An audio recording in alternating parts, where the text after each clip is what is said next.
So even before Nintendo Switch Online Plus expansion pack was officially announced from Nintendo, there were a few notable gaming journalists and websites going on record stating that they had sources that claimed that Game Boy and Game Boy Color and Game Boy Advance family of systems could all make their way to the Nintendo Switch Online platform, and there was even data miners backing up the fact that there were extra emulators that were unused. Since then, of course, we got the official announcement of N64 games and Sega Genesis games coming to the platform, but there is still a lot of reason to believe that we may be able to expect Game Boy Advance in the future. And in today's video, I want to boot up a few different titles together and walk through why they would be such a great fit for Nintendo Switch Online, and have a discussion on whether or not this could get indeed added to Nintendo Switch Online Plus expansion pack in the year of 2022 and beyond.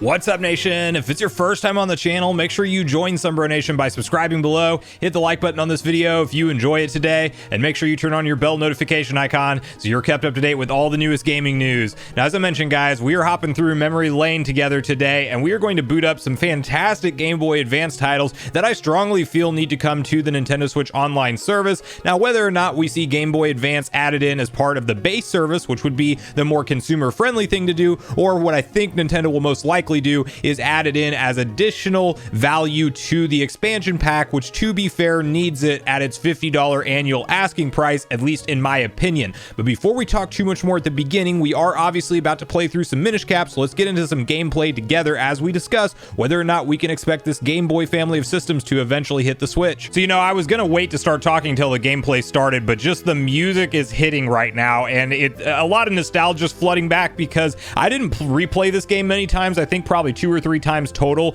and it's been over 10 years since I've booted up the game. So when you talk about 2D Zelda and a beautiful story, a beautiful soundtrack, and also one of close to the origin title, I believe this is right after Skyward Sword in the timeline, this is a top tier Zelda that you have to actually go experience for yourself, because they did some pretty advanced, no pun intended, actually it's pretty funny that I said that, but they did some pretty advanced tactics in this game to actually make it feel like the story of a 3D Zelda. But of course, this was later into the Game Boy Advance's life cycle, and it is still a 2D Zelda. But I'll shut up now so we can actually play through a little bit of this game before we ramble on too much in the cutscene. Now, you know you're in for a legit Zelda story when you just straight up get the sword given to you from the King of Hyrule himself, because as I mentioned, this being such a early game in the timeline, it's really the origin story for Link's hat. Spoiler alert, but hopefully you guys have played this one. It's absolutely a classic. I mean, through and through. I didn't realize how much I enjoyed this roll mechanic too. Like, I kind of completely forgot about that, but the R button here on the controller, or what would have been a Game Boy Advance, I'm of course playing this via emulation on the PC, and I do own all these games. But now the this 8-bit controller, I highly recommend. If you guys don't have a good like retro controller, anytime I'm playing an older title, I constantly use this. Works with the PC easily, works with the Switch. You can of course go back and forth between them, and this is a quality through and through 2D Zelda game.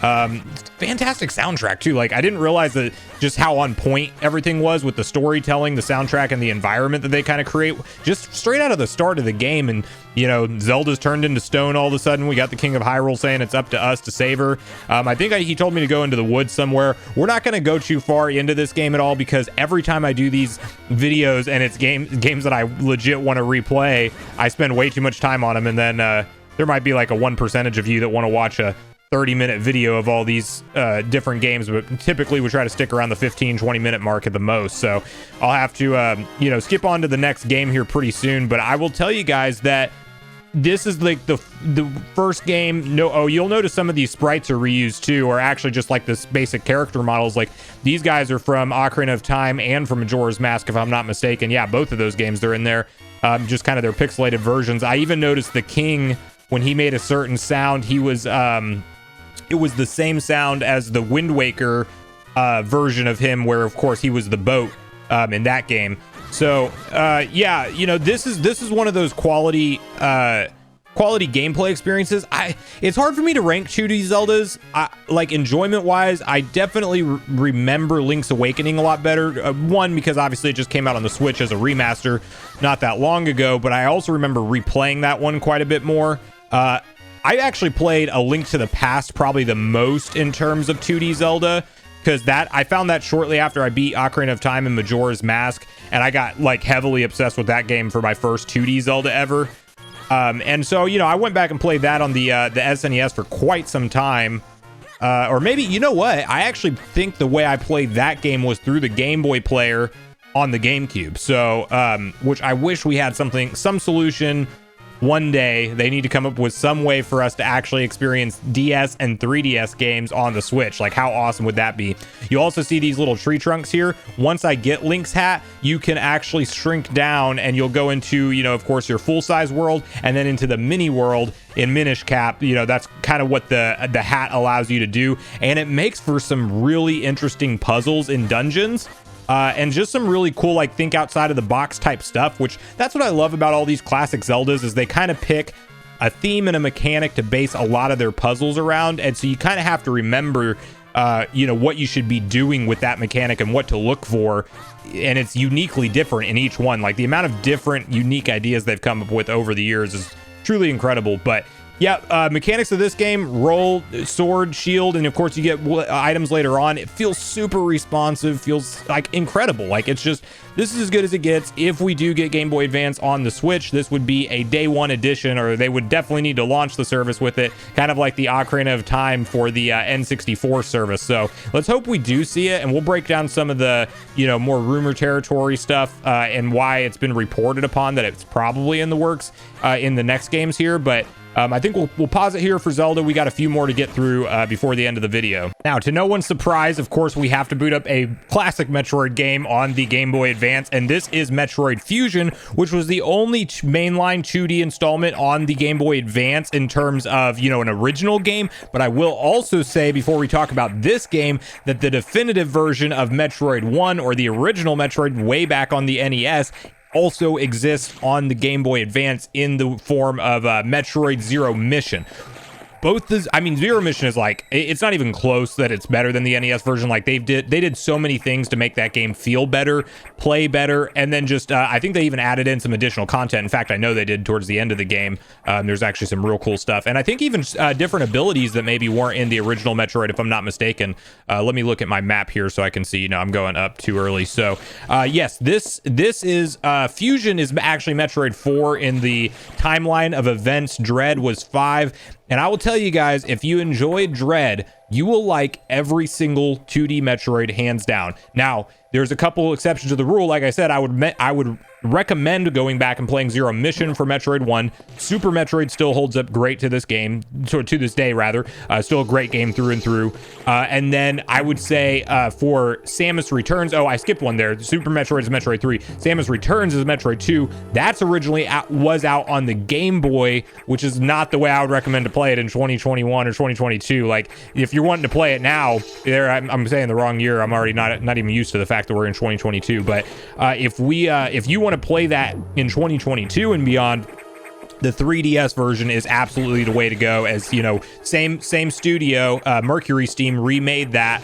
Can I acquire this? Yes. Yeah, there we go.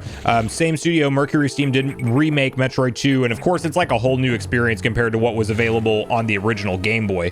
Let's see, I guess I need to go backwards now. Of course, I just had to backtrack a little bit to the map room to actually give me a little bit more story text there. But we're back rolling now with Metroid Fusion, and you know, this would just be another game, both this one and Zero Mission, that if this launched on Nintendo Switch Online, and we had, I believe it was Eurogamer, we also had Nate the Hate and MVG had a discussion. I can't remember off the top of my head if they were saying that like they had inside info that it was in the plans, but I do know that for sure it was Tom Phillips from Eurogamer said that not only was N64 on the cards, but other retro consoles as well. Now, some of the, you could of course say, well, that's just the Sega Genesis and that's what we got. And that would be accurate, but I still think Nintendo continues to add to their NSO service as time goes on. Some people thought it was just going to stop at NES and SNES, and we see them incrementally update the service with new systems over time.